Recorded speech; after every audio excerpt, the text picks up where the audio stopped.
স্বাগত রাত 10টার সংবাদে আপনাদের সঙ্গে আছি আমরা দুজন, আমি তাসনিমে জান্নাত অর্থী এবং আমি শেখ জায়েদ। দেখছিলেন শিরোনাম, এবারে পুরো খবর। রাস্তায় পচে যাচ্ছে পশুর চামড়া, দাম পাচ্ছেন না মৌসুমী ব্যবসায়ীরা, অভিযোগের আঙুল ট্যানারি মালিকদের ওপর। চামড়া শিল্প এই করুণ অবস্থার পেছনে রপ্তানি কমে যাওয়া, ব্যাংক ঋণ না পাওয়ায় অর্থ সংকটের কথা বলছেন চামড়া খাতের সাথে সম্পৃক্ত অংশীজনেরা। বর্তমান বাস্তবতায় চামড়া রপ্তানির ক্ষেত্রে লেনদেনকে সুষ্ঠু কাঠামোয় আনার তাগিদ সিপিডির গবেষণা পরিচালক ডক্টর খন্দকার গোলাম মোয়াজ্জেমের। আলী তালুকদারের প্রতিবেদন। কোরবানি পশুর চামড়া নিয়ে মৌসুমী ব্যবসায়ীদের মাঝে দাম নিয়ে হতাশা। কয়েক বছর ধরেই চামড়ার দর পতনে রাজধানী লালবাগের পোস্তা থেকে চট্টগ্রামের বিভিন্ন স্থানে দেখা গেছে চামড়া নষ্ট করতে, এমনকি রাস্তায় ফেলে রাখা হয়েছে পচে যাওয়া চামড়া। সরকারের দেওয়া নির্ধারিত মূল্যে চামড়া কিনেও মৌসুমী ব্যবসায়ীরা বিপাকে।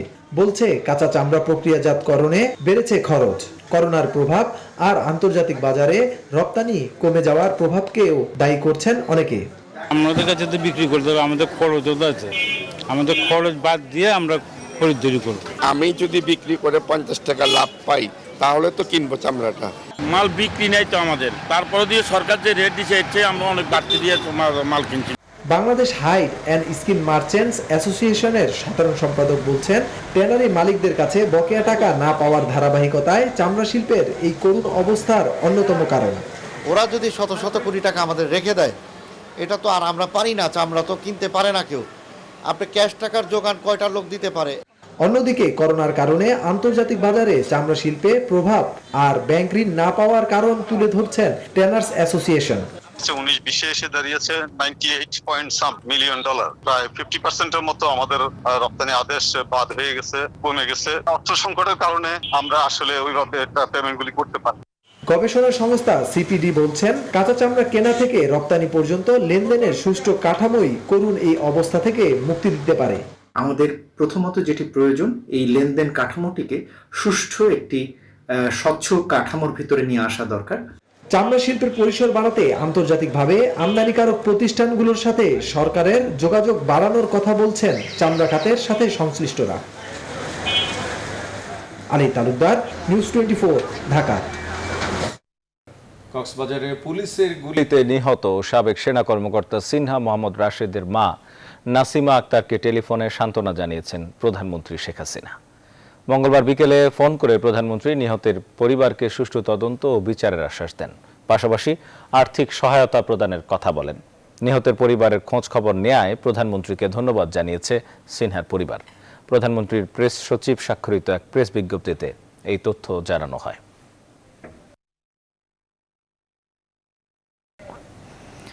করোনায় দেশে আরও 50 জনের মৃত্যু হয়েছে। এতে মোট প্রাণহানি দাঁড়ালো 3234 জনে। আর একদিনে 7712টি নমুনা পরীক্ষায় শনাক্ত হয়েছে 1918 জন। মোট আক্রান্তের সংখ্যা বেড়ে দাঁড়িয়েছে 2,44,020 জনে। মঙ্গলবার দুপুরে স্বাস্থ্য অধিদপ্তরের নিয়মিত অনলাইন ব্রিফিংয়ে এসব তথ্য জানানো হয়। যা নমুনা পরীক্ষা হয়েছে তাতে শনাক্ত হয়েছে 1918 জন। 24 ঘন্টা শনাক্তের হার 24.87%। সুস্থ হয়েছেন 1955 জন। মৃত্যুবরণ করেছেন কোভিড-19 আক্রান্ত হয়ে 50 জন। এ পর্যন্ত মৃত্যুবরণ 3234 জন। দেশে গেল কয়েকদিনে করোনার পরীক্ষার সংখ্যা কমে গেছে, কিন্তু করোনা পরীক্ষার বিপরীতে শনাক্ত হার বেড়েছে। জনস্বাস্থ্যবিদরা বলছেন, গেল ঈদের মতো এবারের ঈদের পরও আবার রোগীর সংখ্যা বাড়বে। অগস্টের মাঝামাঝি আরও বাড়তে পারে করোনা আক্রান্তের সংখ্যা। এজন্য টেস্টের সংখ্যা বাড়ানোর তাগিদ দিচ্ছেন জনস্বাস্থ্যবিদরা। আরও জানাচ্ছেন হাসান পারভেজ। সাধারণত করোনা ভাইরাসে আক্রান্ত হওয়ার 2 সপ্তাহের ভেতরে লক্ষণ উপসর্গ প্রকাশ পায়। এবারে ঈদের সময় ঢাকা থেকে মানুষের গ্রামে যাওয়া, স্বাস্থ্যবিধি না মেনে পশুর হাটে যাওয়া ও কোরবানিও দিয়েছে মানুষ। একই সঙ্গে স্বাস্থ্যবিধি না মেনেই ঈদে ঘোরাঘুরি করছে। এসব কারণে ঈদের 15 দিন পর করোনা রোগীর সংখ্যা বেড়ে যাবে বলে মনে করছেন বিশেষজ্ঞরা। ছুটিতে মানুষের ঢল নেমেছে চলাচলের, কেউ যাচ্ছে কেউ আসছে, সুতরাং সংক্রমণ এখন যে বাড়ছে এটা আরো বাড়বে, তবে কি হারে বাড়বে সেটা দেখার বিষয়, এবং অবশ্যই সংক্রমণের হারও বাড়বে। স্বাস্থ্য অধিদপ্তরের তথ্য অনুযায়ী গত 4 দিন ধরে করোনা পরীক্ষার সংখ্যা কমে গেছে। গত 3 মাসের মধ্যে সর্বনিম্ন করোনা পরীক্ষা হয়েছে গেল রোববার মাত্র 3684টি। এদিকে করোনা পরীক্ষার বিপরীতে গত 4 দিনে শনাক্তের হার বেড়ে গেছে। এখন পর্যন্ত শনাক্তের হার গড়ে 20.31%। তবে গত 4 দিন ধরে পরীক্ষার বিপরীতে শনাক্তের হার 24, 31, 24 ও 24%। এখন টেস্ট কমছে, সুতরাং সংক্রমণের হার বাড়ছে। তার মানেটা হলো যে সংক্রমণের হার কখনো কমেনি, এখনো বাড়তির দিকে আছে। তার মানে আমরা পিকে পৌঁছাইনি এবং পিকে এখনো কবে পৌঁছাবো সেটাও আমাদের এখনো অনিশ্চিত। টেস্টের বিষয়গুলো কঠিন কতগুলো ধাপ পার হতে হয় সেগুলো তুলে দেওয়া দরকার, নাহলে এটা মানুষকে টেস্ট করতে অনাগ্রহী করে তুলছে। মানুষকে টেস্ট করতে আগ্রহী করতে হবে। আগামী 2 সপ্তাহ পর যেন সংক্রমণ বেড়ে না যায় সেজন্য এখন থেকে পরীক্ষার সংখ্যা বাড়াতে ও আইসোলেশনের উপর জোর দিচ্ছেন জনস্বাস্থ্যবিদরা। টেস্টের সংখ্যা বাড়াতে হবে, টেস্টের আওতা বাড়াতে হবে এবং অন্য ধরনের টেস্ট গুলিও করতে হবে। সংক্রমণটা যদি আমরা এখন থেকেই নিয়ন্ত্রণ করতে পারি তাহলে কিন্তু যে ঈদের 2 সপ্তাহ পরে ব্যাপকভাবে সংক্রমণ প্রকাশিত হওয়ার যে আশঙ্কা সেটা কিন্তু অনেকটা নিয়ন্ত্রণ করতে পারবো। এদিকে দেশে গত 2 দিনের তুলনায় 4 আগস্ট আবারও বেড়েছে দৈনিক মৃত্যু ও শনাক্তের সংখ্যা। হাসান পারভেজ, নিউজ 24, ঢাকা। করোনা ভাইরাসে গোটা বিশ্বে গেল 24 ঘন্টায় আরও প্রায় 2 লাখ মানুষ আক্রান্ত হয়েছেন, প্রাণহানি 4300-র বেশি। এখন পর্যন্ত মোট সংক্রমণ 1,85,00,000-এর বেশি আর মোট প্রাণহানি ছাড়িয়েছে 6,99,000। যুক্তরাষ্ট্রে কিছুটা কমেছে সংক্রমণ ও মৃত্যু, ব্রাজিলের অবস্থা উন্নতির দিকে। তবে করোনায় বিপর্যস্ত ভারতের সোমবার সংক্রমণ ছাড়িয়েছে 1,2,00,000। গেল 24 ঘন্টায় বিশ্বের সবচেয়ে বেশি মৃত্যু হয়েছে এশিয়ার এই দেশটিতে 810 জন। গার্ডিয়ানের এক প্রতিবেদনে বলা হয়েছে মহামারীর সবচেয়ে ভয়াবহ মাস ছিল জুলাই, কারণ এই মাসে 80 লাখের বেশি মানুষ কোভিড-19 আক্রান্ত হয়েছেন। বিশ্ব স্বাস্থ্য সংস্থা সতর্ক করে বলেছে ভয়াবহ সংক্রামক করোনা মোকাবেলায় সহজ এবং জাদুকরী কোনো সমাধান এই মুহূর্তে নেই, এমনকি এর সমাধান কখনো নাও মিলতে পারে।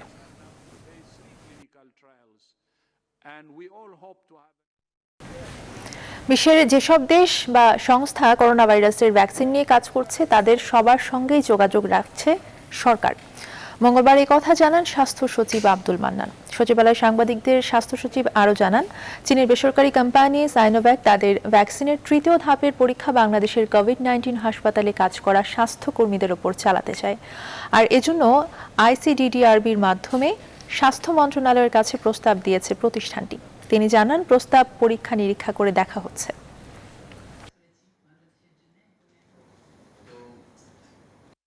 এই স্টাডি করে একটি উচ্চ পর্যায় থেকে সিদ্ধান্তের প্রেক্ষিতে ICDDRBকে আমরা জানিয়ে দেব যে সরকার এইভাবে এই কাজটি করতে চায়।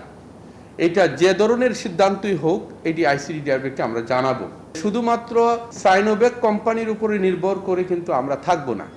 অক্সফোর্ড ইউনিভার্সিটি করছে, রাশিয়া করছে, পৃথিবীর যেখানেই ভ্যাকসিন নিয়ে কাজ করছে সেই প্রত্যেকটি জায়গায় আমরা যোগাযোগ অব্যাহত রাখছি। 2 ধরনের অ্যান্টিবডি মিশ্রণ প্রয়োগে প্রাণীদেহে প্রতিরোধ করা যাচ্ছে করোনা ভাইরাস, এমন দাবি করেছে মার্কিন বায়োটেক কোম্পানি রেজেনারন ফার্মাসিউটিক্যালস। এই মিশ্রণ মানবদেহেও আশানুরূপ ভূমিকা রাখবে বলেই আশাবাদী তারা। ভারতে মানুষের শরীরে অক্সফোর্ডের করোনা ভ্যাকসিনের ট্রায়ালের অনুমোদন দিয়েছে মোদী প্রশাসন। আর আগামী বছর থেকেই প্রতি মাসে কয়েক লাখ ডোজ করোনা ভ্যাকসিন তৈরি করা হবে বলে জানিয়েছে রাশিয়া। নিবিড় আমিনের ডেস্ক রিপোর্ট।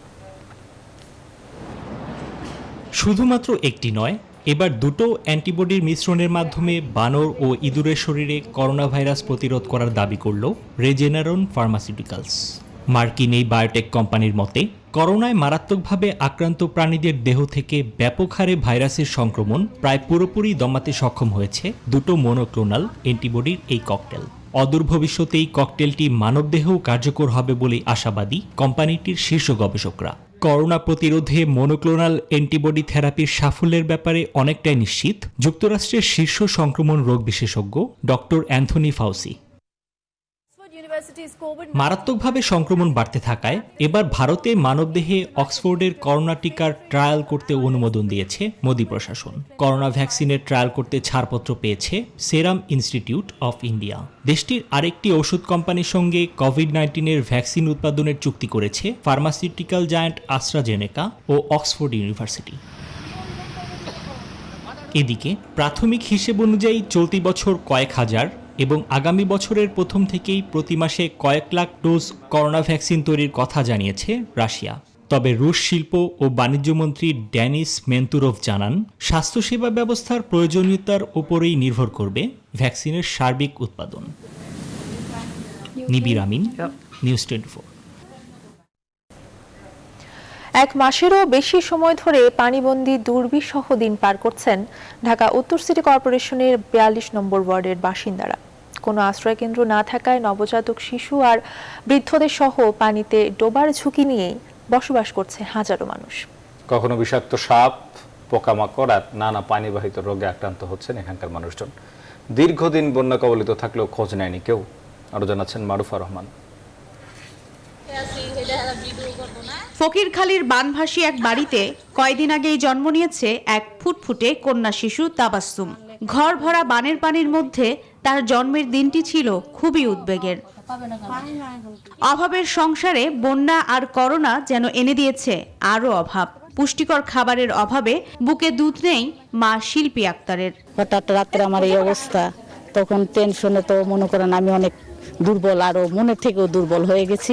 পুষ্টিকর খাবার, ভালো কোনো খাবার আমি খেতে পারছি না, এর জন্যই আমার বাচ্চার এই দুধের অভাব। শিল্পী আক্তারের আশপাশের প্রতিবেশীরাও বানের পানির সাথে দিন-রাত লড়াই করছে। সাপ, জোঁক আর বিষধর পোকামাকড় ছাড়াও সারাক্ষণ শিশুদের দেখে রাখতে হচ্ছে পানিতে ডুবে যাওয়ার ভয়ে। পোকামাকড়ের সাথেই আমাদের থাকা লাগতেছে। এখন কি করব, আমরা কই যাব? আমাদের তো ভালো একটা আশ্রয় কেন্দ্রও নাই। 2 জন অসুস্থ হয়ে রয়েছে, দেন পাতলা পায়খানা বমি এই রাত্রিতে শুরু হয়ে গেছে। এই পানি দাইটা যাই আইয়া। রাজধানীর সিটি কর্পোরেশনের অন্তর্ভুক্ত এলাকার লোকজনের ক্ষোভ আর অভিমান, গত 1 মাসেও তাদের খোঁজ নেয়নি কেউ। কমিশনার সাহেব আসছিল ঈদের আগে, কিছু ত্রাণ বিতরণ করছে, আর মেয়র সাহেব আজ পর্যন্ত আসে নাই। দরকার হইলে আর আসে, দরকার ছাড়া তো আর আসে না কেউ। অন্তত একবার এসে দেখা উচিত যে আসলে তার ওয়ার্ডের লোকজন কিভাবে আছে, তারা কিন্তু আসে না। আর ত্রাণের কথা তো অনেক দূরের কথাই। এদিকে বিকল্প কোনো আশ্রয় কেন্দ্র না থাকা আর বন্যা পরিস্থিতির কোনো উন্নতি না হওয়ায় দিনে দিনে মনোবল ভেঙে যাচ্ছে পানিবন্দী মানুষের। তারা বলছে, বেড়িবাঁধ হলেই কেবলমাত্র বন্যার হাত থেকে বাঁচতে পারবে রাজধানীর বেড়াইদের মানুষ। মারুফা রহমান, নিউজ 24, ঢাকা। এদিকে 3 দফা বন্যায় পানিবন্দী 31 জেলার অর্ধ কোটি মানুষ। বানভাসীদের হাতে কাজ নেই, নগদ টাকাও নেই। সব মিলিয়ে অভাব অনটনে দিশেহারা বন্যার্তরা। বন্যা কবলিত এলাকায় দেখা দিয়েছে তীব্র বিশুদ্ধ পানি এবং খাবার সংকট। ছড়িয়ে পড়েছে পানিবাহিত নানা রোগ। প্রতিনিধিদের তথ্য ছবি নিয়ে দেখুন ডেস্ক রিপোর্ট। জামালপুরে যমুনার পানি কমতে থাকায় বন্যা পরিস্থিতির কিছুটা উন্নতি হয়েছে। তবে ধীরগতিতে পানি নামার কারণে এখনও অনেকে রয়েছে বন্যা নিয়ন্ত্রণ বাঁধ, রাস্তার পাশে, আবার কেউ আশ্রয় নিয়েছে ব্রিজের উপরে। দীর্ঘস্থায়ী বন্যা ও করোনার কারণে কাজকর্ম না থাকায় পরিবার পরিজন নিয়ে মানবেতর জীবনযাপন করছেন বানভাসীরা। কুড়িগ্রামে ধরলা ও ব্রহ্মপুত্রের পানি কিছুটা কমলেও বিপদসীমার ওপর দিয়ে প্রবাহিত হচ্ছে। তবে নিম্নাঞ্চলের বাড়িঘর এখনও পানির নিচে, রাস্তা কিংবা মাঠঘাটও জলমগ্ন। টানা 1.5 মাসের বেশি সময় ধরে বানের পানি থাকায় চরম কষ্টে দিন কাটাচ্ছেন বানভাসীরা। বন্যা দুর্গত এলাকায় ছড়িয়ে পড়েছে পানিবাহিত নানা রোগ। পানি মেরে চলার কারণে হাত পা গা উঠে গেছে, গরু বাছুরের দিকে রোগ ব্যাধি বৃদ্ধি হয়েছে। ডায়রিয়া, কলেরা এবং পানিবাহিত রোগগুলো বিস্তার লাভ করতে পারে এবং সেই জন্য আমাদের কমিউনিটি লেভেলে 85টি টিম প্রস্তুত রয়েছে। এবারের বন্যায় আউশ ধান, আমনের বীজতলা এবং সবজি ক্ষেত বানের পানিতে ভেসে গেছে। এতে বিপাকে পড়েছেন কৃষকরা। গাইবান্ধায় নদ নদীর পানি কমতে শুরু করেছে। এতে বন্যা পরিস্থিতির কিছুটা উন্নতি হয়েছে। তবে বানভাসীদের অভিযোগ, দীর্ঘদিন বেকার থাকায় আর্থিক সংকটে দিন কাটাচ্ছেন তারা। আমরা তো পয়সা মুড়তেছি, কোনখানে জায়গা পাইতেছি না। পানি তো অভাব, টিউবওয়েল নাই, 2 পাশে পানি, সেই পানি খাই। ফরিদপুরে পদ্মার পানি এখনও বিপদসীমার ওপরে, তবে বিভিন্ন স্থান থেকে বানের পানি নেমে যাওয়ায় বসত বাড়িতে ফিরতে শুরু করেছেন অনেকেই। তবে চরাঞ্চলের বেশিরভাগ স্থান এখনও পানির নিচে। Desk report, news 24। পানিতে ডুবে ৮ জেলায় ১৭ জনের মৃত্যু হয়েছে। এর মধ্যে শুধু মানিকগঞ্জে 2টি পৃথক ঘটনায় 4 জন মারা গেছেন। মানিকগঞ্জের দৌলতপুর উপজেলার চরমাস্তুল এলাকায় নৌকা ডুবে 3 ভাই বোন মারা যান মঙ্গলবার দুপুরে।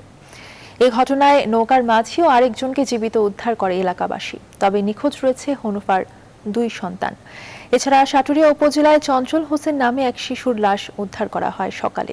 সোমবার গোসলের কথা বলে বাড়ি থেকে বের হয় সে। মঙ্গলবার তার লাশ ভেসে ওঠে বন্যার পানিতে। এছাড়া পানিতে ডুবে বগুড়ায় 3 জন, শেরপুরে 3 জন, লালমনিরহাটে নবদম্পতি, পঞ্চগড়ে 2 শিশু, জামালপুরে 2 শিশু, কুড়িগ্রামে 1 শিশু, হবিগঞ্জে 1 ব্যক্তি এবং ধামরাইয়ে 1 জন নিহত হয়েছেন।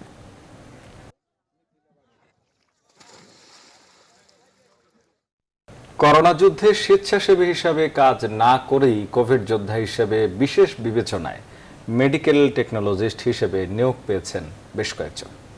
চিকিৎসক ও টেকনোলজিস্ট নেতারা বলছেন, স্বাস্থ্য খাতের সিন্ডিকেট অর্থ এবং ক্ষমতার অপব্যবহার করে মূল তালিকায় কিছু মানুষের নাম ঢুকিয়েছে। তবে স্বাস্থ্য অধিদপ্তরের দাবি নিয়োগ প্রক্রিয়া নিয়ম মেনেই হয়েছে। বিস্তারিত আশিকুর রহমান শ্রাবণের অনুসন্ধানী রিপোর্টে। করোনা সংকটের শুরুর দিকে টেস্ট নিয়ে হাহাকার তৈরি হয়। তখন স্বেচ্ছাসেবী হিসেবে কিছু মেডিকেল টেকনোলজিস্ট এগিয়ে আসেন। সম্প্রতি 145 জন টেকনোলজিস্ট নিয়োগের তালিকায় তাদের বেশিরভাগেরই নাম আছে। যারা হলো যে স্বেচ্ছাসেবী হিসেবে এতদিন কাজ করে আসছিল তাদেরকে প্রধানমন্ত্রী বিশেষ বিবেচনায় রাষ্ট্রপতি প্রমর্জনাতে তাদেরকে নিয়োগ দেওয়া হয়েছে আমাদের ল্যাবগুলোতে, যাতে আরো ভালোভাবে কাজটা করা যায়। কিন্তু তালিকায় বেশ কয়েকজনকে পাওয়া গেছে যারা স্বেচ্ছাসেবী হিসেবে কাজ না করেই করোনা যোদ্ধা হিসেবে অগ্রাধিকার পেয়েছেন। যাদের একজন ইশরাত জাহান, তিনি এনটিপি প্রকল্পে কাজ করতেন বলা হয়েছে, কিন্তু প্রকল্পের নথিতে দেখা যায় 27 মে তারিখে তিনি এই প্রকল্প থেকে নিয়োগপত্র পান, কিন্তু যোগদান করেননি। তবুও 3 জুনের স্বাস্থ্য অধিদপ্তর থেকে মন্ত্রণালয়ে পাঠানো তালিকায় তার নাম আছে। বর্তমান কর্মস্থল চট্টগ্রাম মেডিকেল কলেজ হাসপাতাল। আরেকজন মাসুমা খাতুন, তিনিও 27 মে নিয়োগ পান এনটিপি প্রকল্পে, যোগ দেন 6 জুন। করোনাকালীন সময়ে ওই যে এনটিপি থেকে আমি নারায়ণগঞ্জে পোস্টিং হয়েছে আমার। পরে আবার যখন স্থায়ী হয় তখন আমার পোস্টিং নীলফামারীতে দিয়েছে, আমার নিজ জেলায়। নারায়ণগঞ্জে কত তারিখ থেকে কাজ করতেন আপনি? ওই যবে অর্ডার দিছে তখনই জয়েন করছি। অর্ডারটা কবে হয়েছে আপা? ডেটটা মনে করতে পারবেন? আমার ঠিক মনে নেই। এর আগে টেকনোলজিস্ট নিয়োগ প্রক্রিয়ার প্রথম পর্যায়ে অর্থ লেনদেনের একটি ফোনালাপ ফাঁস হয় মূলধারার গণমাধ্যমে।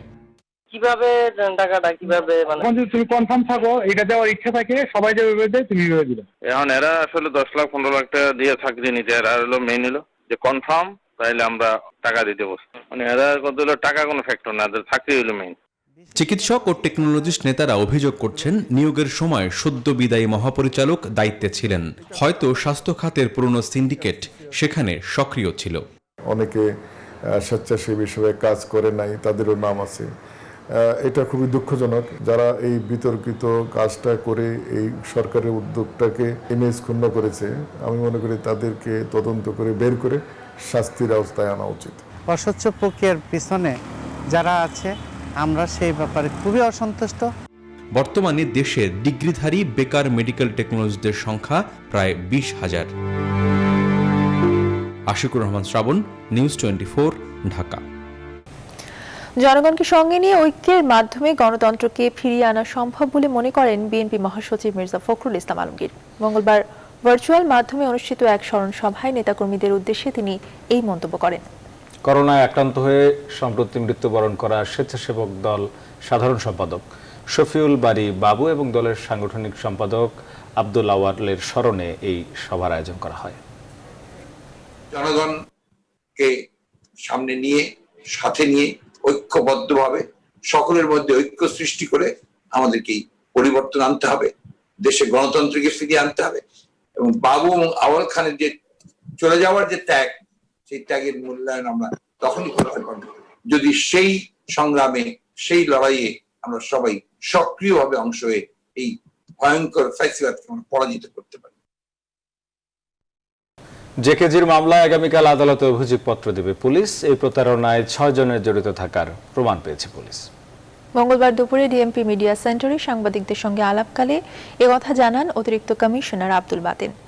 জেকেজির বিরুদ্ধে গড়ে ওঠা অভিযোগের প্রমাণও পেয়েছে পুলিশ। এই অভিযোগ আদালতে প্রমাণিত হলে দোষীর 7 বছরের সাজা হতে পারে।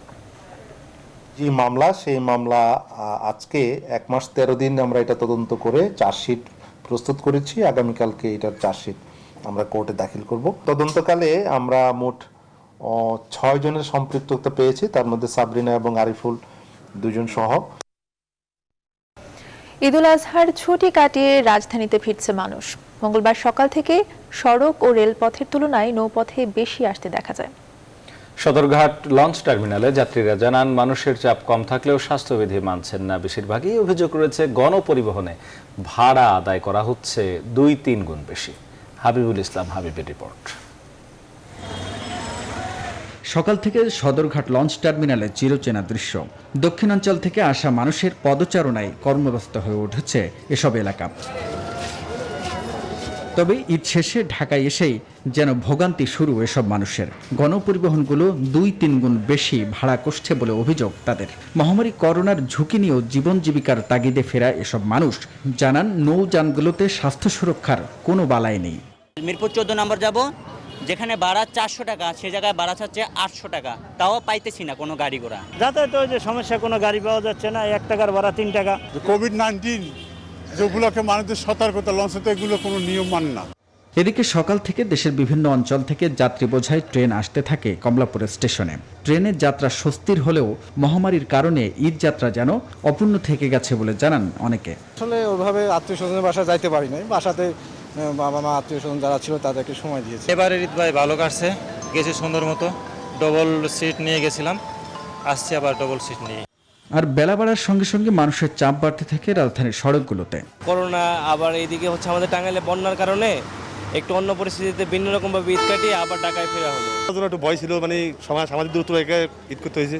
চলতি সপ্তাহে ঢাকা ফেরা মানুষের চাপ স্বাভাবিক থাকলেও আগামী সপ্তাহের শুরু থেকে রাজধানী ফিরে পাবে চিরচেনা দৃশ্য, এমনটা মনে করছেন সংশ্লিষ্টরা।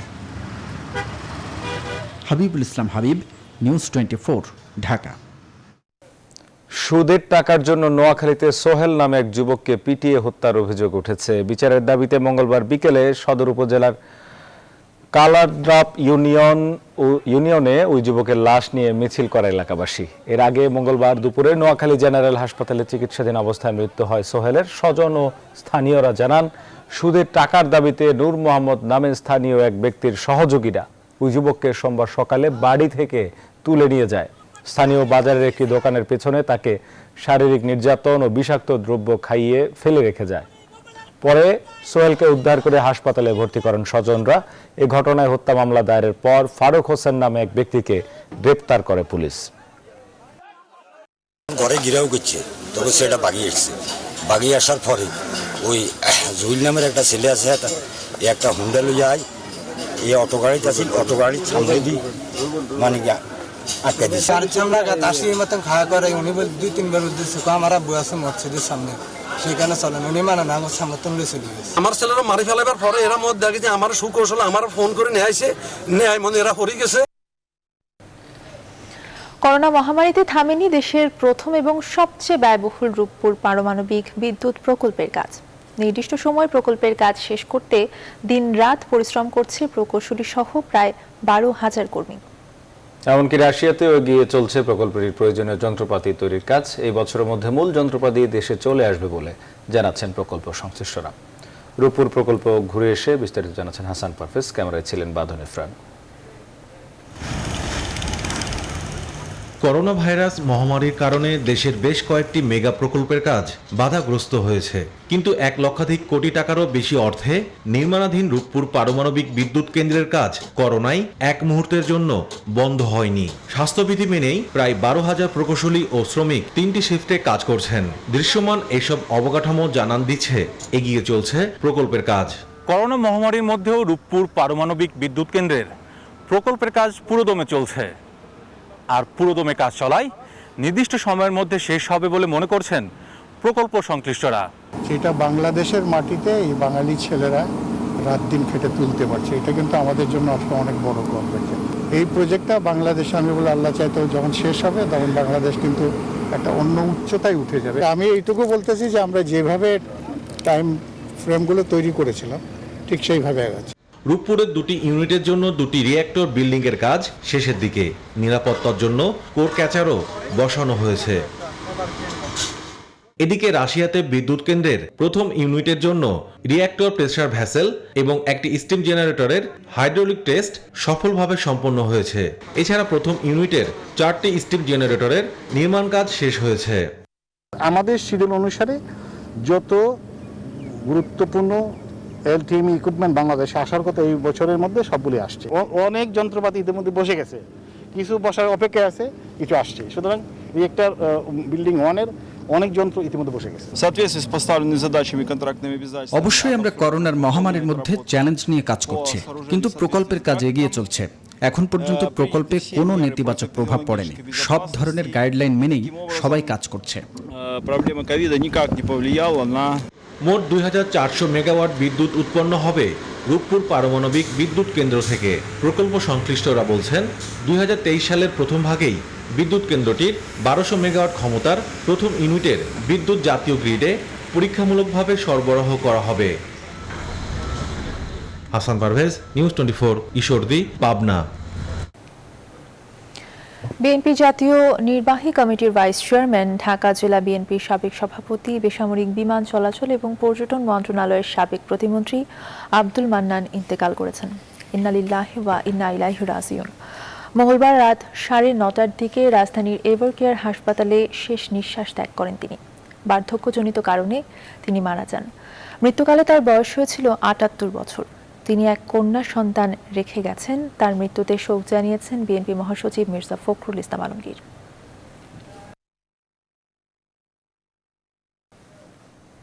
আন্তর্জাতিক প্রসঙ্গ। আগামীকাল 5 আগস্ট জম্মু কাশ্মীরের বিশেষ মর্যাদা বাতিলের 1 বছর পূর্ণ হচ্ছে। দিনটি ঘিরে যে কোনো ধরনের নাশকতা এড়াতে মঙ্গলবার সেখানে জারি করা হয়েছে কারফিউ। কালো দিবস পালনের প্রস্তুতি নিচ্ছে কাশ্মীরের বিচ্ছিন্নতাবাদীরা। এদিকে কাশ্মীরকে আবারও নিজেদের অংশ দাবি করে পাকিস্তানের পররাষ্ট্রমন্ত্রী বলেন, মুসলিম অধ্যুষিত এই অঞ্চলটি একদিন তাদের অধীনে আসবে।